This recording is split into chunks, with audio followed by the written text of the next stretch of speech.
চোলাই মদ বিক্রি করায় লাঠি হাতে করা প্রতিবাদে গ্রামের মহিলারা এই বিষয়ে জানিয়েছেন দীর্ঘ বহুদিন ধরে গোঘাট 2 নম্বর ব্লকের কুমারগঞ্জ গ্রাম পঞ্চায়েতের খাসপাড়া এলাকায় এক ব্যক্তি চোলাই মদ বিক্রি করে। গ্রামের যুবক থেকে প্রাপ্তবয়স্ক সকলেই মদের নেশায় আসক্ত। মদ খেয়ে বাড়িতে নিত্যদিনের অশান্তি লেগেই থাকে। মারধরও করা হয় গ্রামের মহিলাদের।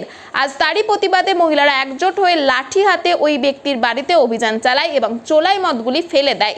এই বিষয়ে মহিলারা জানাচ্ছেন বারবার বারণ করা হলেও মদ বিক্রি বন্ধ করেননি ওই ব্যক্তি। পুলিশ প্রশাসনের কাছে অভিযোগ করলেও মেলেনি কোনো সুরাহা। এই বিষয়ে তীব্র ক্ষোভ প্রকাশ করেছেন মহিলারা প্রশাসনের বিরুদ্ধে। পুলিশদের ঘুষ নেবারও অভিযোগ করেছে মহিলারা। এই বিষয়ে মদ বিক্রেতাকে প্রশ্ন করা হলে তিনি জানান অনেকদিন আগেই তিনি মদ বিক্রি করা ছেড়ে দিয়েছেন। এই বিষয়ে আরও কি জানাচ্ছেন গ্রামের মহিলারা, ওনাদের থেকে শুনবো বিস্তারিত। 24 আওয়ার্স আরামবাগের রিপোর্ট।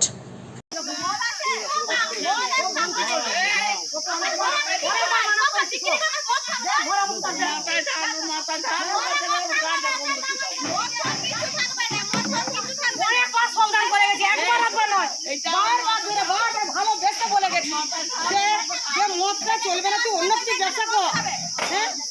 অন্য কিছু ব্যবসা কর।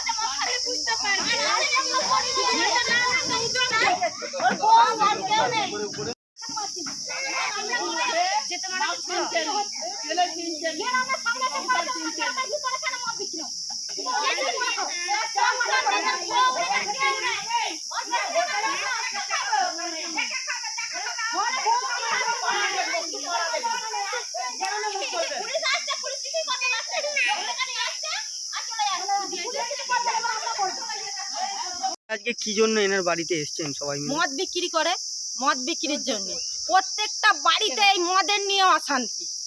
রাঁধা ভাত রাধাই পড়ে যাচ্ছে, স্বামীতে গিয়ে ঝগড়া করছে। বড় বড় যোগ্য মেয়ে ছেলেরা আছে আর আছে, তাদেরকে তো সেই জ্ঞানটা করে চলতে হবে। এখন তার তো ওইসব নয়। হ্যাঁ, কতবার বলে গেছে মদ আমার স্বামী না খেলেই পা। এই যে পরিবেশটা নষ্ট হচ্ছে, সেই ইয়েটাকে করবে, সেই দায়িত্বগুলো কে নেবে? ওর নিজের সংসারটা চললেই হবে মদ বিক্রি করে। আজ এর সংসারে অশান্তি হয়, 10,000 টাকার মোবাইল ভেঙে দিয়েছে। ওর ভাত রান্না করে ভাত হাঁড়ি সে ভেঙে দিচ্ছে। তাহলে এই যে জিনিসগুলো, এই জিনিসগুলো বন্ধ করতে হবে। পুলিশ আসছে, জলের মতো উল্টে ফেলে দিয়ে চলে যাচ্ছে। আমরা বলছি দাদা ধরলেন, বলছে কি ধরবো, ফেলে দিয়েছি। তাহলে ধরুন, তার ব্যক্তিটা তো ঘরে আছে, তাহলে সেই ব্যক্তিটাকে ধরে নিয়ে যাওয়া উচিত নয়? উচিত নয় যে মদটা ফেলছি তার ঘর থেকে সেই ব্যক্তিটা রয়েছে, তাহলে সেটা তো নিয়ে যাওয়া উচিত। তাহলে তো তার শিক্ষা হবে। আজকে আপনারা কি করছেন সবাই মিলে এসে? কি করবে? ওকে মদ বিক্রি করা বন্ধ করতে হবে। বলছে পুলিশে কিচ্ছু করতে পারবে না, পুলিশে ঘুষ খেয়ে বসে আছে, পয়সা লিচ্ছি পুলিশে। কে বলছে? কেন দাদা ভাই বলেছে, এটা এগুলো সব প্রমাণ। কাল পর্যন্ত মদ নিয়ে এসছে, কালকে পর্যন্ত মদ নিয়ে এসছে। তাহলে এই যে এই ব্যক্তিগুলো মদ খেতে এসছে, এই যে আমাদের যেমনি দেখলো সব চলে গেল শুরু। তাহলে আপনারা কি ভাঙচুর করছেন মদের? হ্যাঁ, তাহলে গ্রামে আর কেউ করে নাকি? না, আগে করছিল, এরকম প্রতিবাদ করেছি, তারা ভালোভাবে মেনে নিয়েছে। কিন্তু এইটা তাকে পারেনি। আবার কি ব্যবস্থা করবে? এনার নাম কি? পূর্ণমুদি। কি করেন উনি? আর বাড়িতে কেউ নেই? না, বউ বাপের ঘরে তাড়ি দিয়েছে। আপনারা কি চাইছেন? আমরা মদটা বন্ধ করতে চাইছি।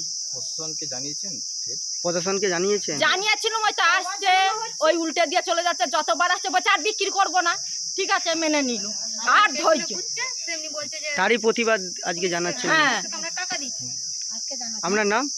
কাকুলি পাত্র। বাড়ি কোথায় দিদি? এইখানেই বাড়ি, খাসপাড়া।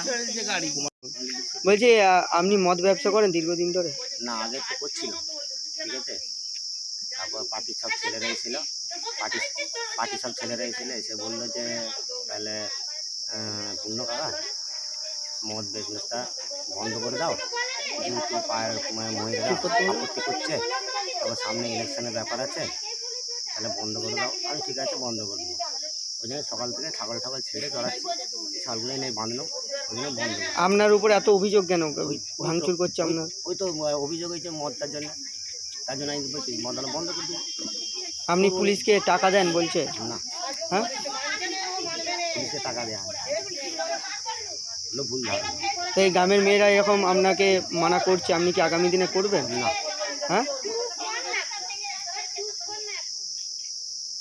আপনি কি করেন? এই কী করতে বলতে আমি একা লোক, ছাগল নিয়ে থাকে, আর আগে টুকটাক আনা হচ্ছিল, যেহেতু অভিযোগ আছে এলাকা বন্ধ রাখতে হবে। আগে পরেও করবেন? না। হুম? না। আপনার নাম? পূর্ণমুদি। কি? পূর্ণমুদি। পূর্ণমুদি। বাড়ি কোথায়? বাড়ি এটাই বাড়ি কুমারগঞ্জ খাসপাড়া। ঠিক আছে।